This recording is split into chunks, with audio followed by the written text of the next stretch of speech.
हामीलाई थाहा छ हामीलाई कति समस्याहरू भइरहेका हुन्छन्। हामीले जुन इङ्ग्लिसमा लेखेको टेक्स्टलाई हामीले नेपालीमा कन्भर्ट गर्न नसक्दाखेरि त्यो समस्यालाई आज म समाधान लिएर आएको छु र त्यो समस्यालाई कसरी समाधान गर्न सकिन्छ हामीले एउटा नोट बनाएको छ। हामीले बुझ्नुपर्ने कुरा के छ भने हामीले इन्टरनेटको व्यवस्था हुनुपर्छ यसका लागि र हामीलाई मुख्य चाहिने यो गुगल स्प्रेडसिट भन्ने छ। गुगल डकुमेन्ट हो। गुगल स्प्रेडसिटबाट हामीले ट्रान्सलेट गर्न सकिन्छ।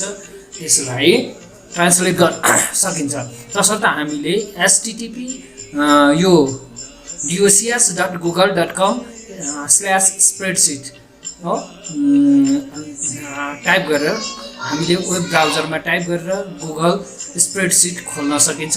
गुगल सिट खोल्न सकिन्छ र गुगल सिट खोलिसकेपछि हामीले ब्ल्याङ्कमा क्लिक गर्नुपर्छ।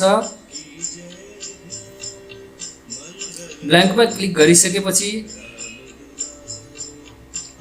अब स्प्रेडसिट खुल्छ र हामीले अगाडि कपी गरिसकेको डकुमेन्ट छ भने जुन डकुमेन्टलाई हामी नेपालीमा ट्रान्सलेट गर्न चाहन्छौँ त्यो छ भने कन्ट्रोल भी द्वारा हामीले पेस्ट गर्न सकिन्छ अथवा हामी टाइप पनि गर्न सकिन्छ। त्यसमा अटोमेटिकली कुन डकुमेन्टलाई हामीले जस्तै मैले यहाँनिर नामलाई चेन्ज गर्न गइरहेको छु। कुनै केही नामहरू छन् जुन नामलाई मैले चेन्ज गर्न गइरहेको छु। नाम टाइप गर्दैछु म। नाम टाइप गरेपछि त्यसलाई कसरी चेन्ज गर्न सकिन्छ त्यो फर्मुला गुगल ट्रान्सलेट भन्ने फर्मुला छ। त्यो फर्मुला प्रयोग गरेर हामी ट्रान्सलेट गर्न सकिन्छ र त्यो डकुमेन्टलाई जुनसुकै प्रोग्राममा लगेर राख्न सकिन्छ। कपी गरेर त्यसमा लगेर पेस्ट गरेर हामीले आफ्नो आवश्यकता अनुसार प्रयोग गर्न सकिन्छ। जस्तै मोहन प्रधान छ। मोहन प्रधानलाई नेपालीमा लेख्ने बनाउनु पर्यो इक्वल टु हामीले त्यहाँनिर फर्मुलामा इक्वल टु गुगल ट्रान्सलेट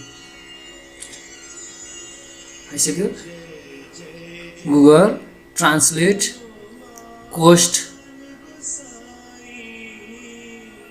सुरु। अब एड्रेस कुन एड्रेसलाई हामी ट्रान्सलेट गर्दैछौँ जस्तै मोहन प्रधानलाई गर्दैछु। A2 एड्रेसमा छ Mohan Pradhan A2 comma source language क्युटेसनले डबल क्युटेसनले घेरिदिनुपर्छ। सोर्स ल्याङ्ग्वेज भनेको इङ्ग्लिस छ EN लेखिन्छ। EN इङ्ग्लिसलाई कमा अब टार्गेट ल्याङ्ग्वेज भनेको कुन ल्याङ्ग्वेजमा हामी चेन्ज गर्न गइरहेको छौँ त्यो चाहिँ NE भनेको नेपाली। बन्द गरेर इन्टर गरिसकेपछि हामी त्यसलाई पाउँछौँ। यहाँ सरी मोहन प्रधान PRATHA छुटेछ त्यही भएर मोहन प्रदेश भयो।